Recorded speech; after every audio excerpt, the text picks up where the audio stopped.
Like Uranus, Neptune's atmosphere is rich in hydrogen, helium, and methane, but it radiates significantly more internal heat than Uranus does, despite being farther from the Sun. This internal energy likely fuels its extreme weather systems and turbulent cloud bands. Neptune also possesses a complex magnetic field, tilted and offset like Uranus's, further challenging our models of planetary magnetism. Neptune's largest moon, Triton, is another standout. Unlike most moons, Triton orbits Neptune in a retrograde direction, opposite the planet's rotation, suggesting it was captured rather than formed in place. Triton is one of the coldest objects in the solar system, yet it shows signs of geological activity. Geysers of nitrogen ice erupt from beneath its surface, hinting at internal warmth. Triton may also harbor a subsurface ocean, making it a candidate, albeit a distant one, in the search for habitability. Despite their size and significance, Uranus and Neptune remain largely unexplored. Only one spacecraft, Voyager 2, has ever flown past them. In the late 1980s, the flybys revealed tantalizing hints but left many questions unanswered. New missions are being proposed, including orbiters and atmospheric probes, to study these icy giants in depth. These missions could reveal more about exoplanets too, as many of the planets we've discovered around other stars are similar in size and composition to Uranus and Neptune. At Infinity Beyond, we see the ice giants as keys to understanding the broader architecture of planetary systems. They are mysterious, powerful, and beautiful, reminders that even on the outer edges of sunlight, nature has crafted worlds of stunning complexity. Beyond the orbit of Neptune lies a realm of darkness and ice, a mysterious frontier where sunlight is dim and time seems to stretch.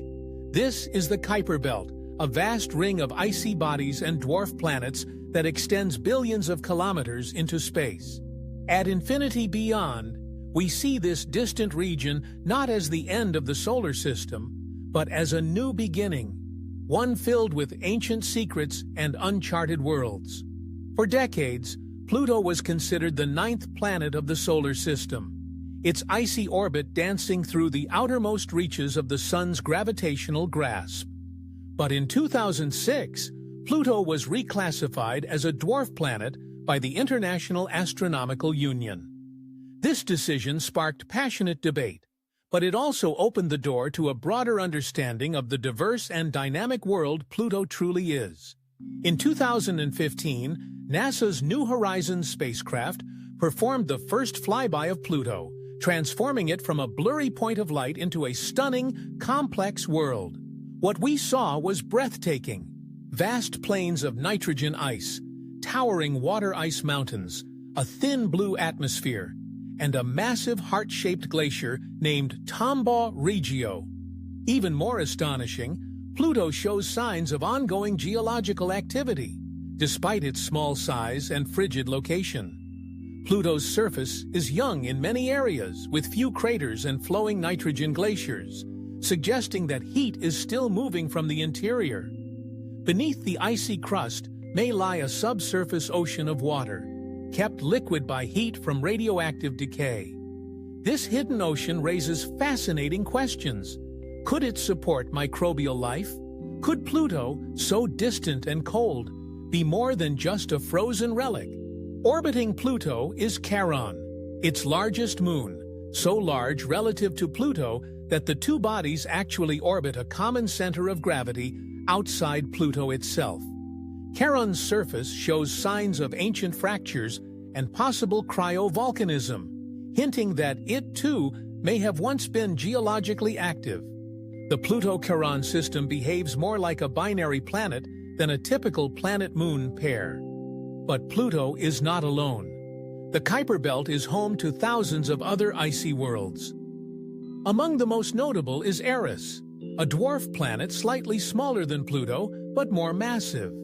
Discovered in 2005, Eris played a major role in triggering Pluto's reclassification. Its highly elliptical orbit takes it far beyond Pluto, into regions where temperatures plunge below 240 degrees, about to 400 degrees.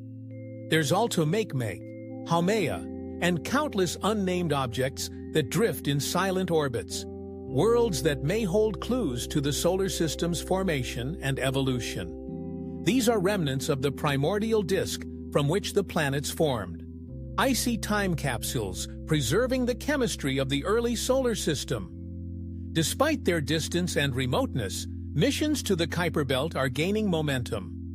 New Horizons, after its Pluto encounter, went on to visit Arrokoth, a contact binary object shaped like a flattened snowman. This revealed insights into how planetary building blocks may have gently merged in the early solar system, rather than violently collided. Future missions are being proposed to orbit Pluto or explore multiple Kuiper Belt objects, KBOs. These missions would help answer fundamental questions. How did these icy worlds form? Do they possess oceans beneath their crusts? Could life, even primitive and microbial, exist in such extreme environments? At Infinity Beyond, we view the Kuiper Belt not as the edge of the known, but as a threshold. It marks the border between what we've explored and what still waits in the deep unknown. And in this distant expanse, these small frozen worlds may hold keys to understanding how planetary systems emerge, and how life might arise even in the coldest corners of the cosmos. Beyond the orbits of Pluto and the icy bodies of the Kuiper Belt lies a domain so vast, so distant, that light from the sun takes hours or even days to reach it. This is the true outer frontier of our solar system, a region not bound by planets, but by invisible forces and ancient clouds of icy debris. At Infinity Beyond, we consider this the boundary between home and the great interstellar ocean beyond. The first major landmark in this distant realm is the heliosphere, a vast, bubble-like region of space dominated by the solar wind. This stream of charged particles, ejected constantly from the sun, flows outward in all directions, creating a protective shield that deflects much of the dangerous cosmic radiation from deep space. The edge of this bubble, known as the heliopause, is where the solar wind slows down and yields to the interstellar medium, the thin soup of gas, dust, and particles that exists between the stars. The heliosphere defines the physical edge of our sun's influence. It stretches more than 120 astronomical units, AU, from the sun. That's over 18 billion kilometers, 11 billion miles. Crossing this invisible frontier marks the moment a spacecraft leaves the sun's neighborhood and enters true interstellar space. Only two human-made objects have ever reached this point: Voyager 1 and Voyager 2. Launched in 1977, these spacecraft were originally intended for planetary flybys. But thanks to precise engineering and a rare planetary alignment, they became ambassadors to the stars. Voyager 1 crossed the heliopause in 2012, and Voyager 2 followed in 2018. Though their instruments are aging and their power fading, they continue to send back data, messages from the edge of the solar system.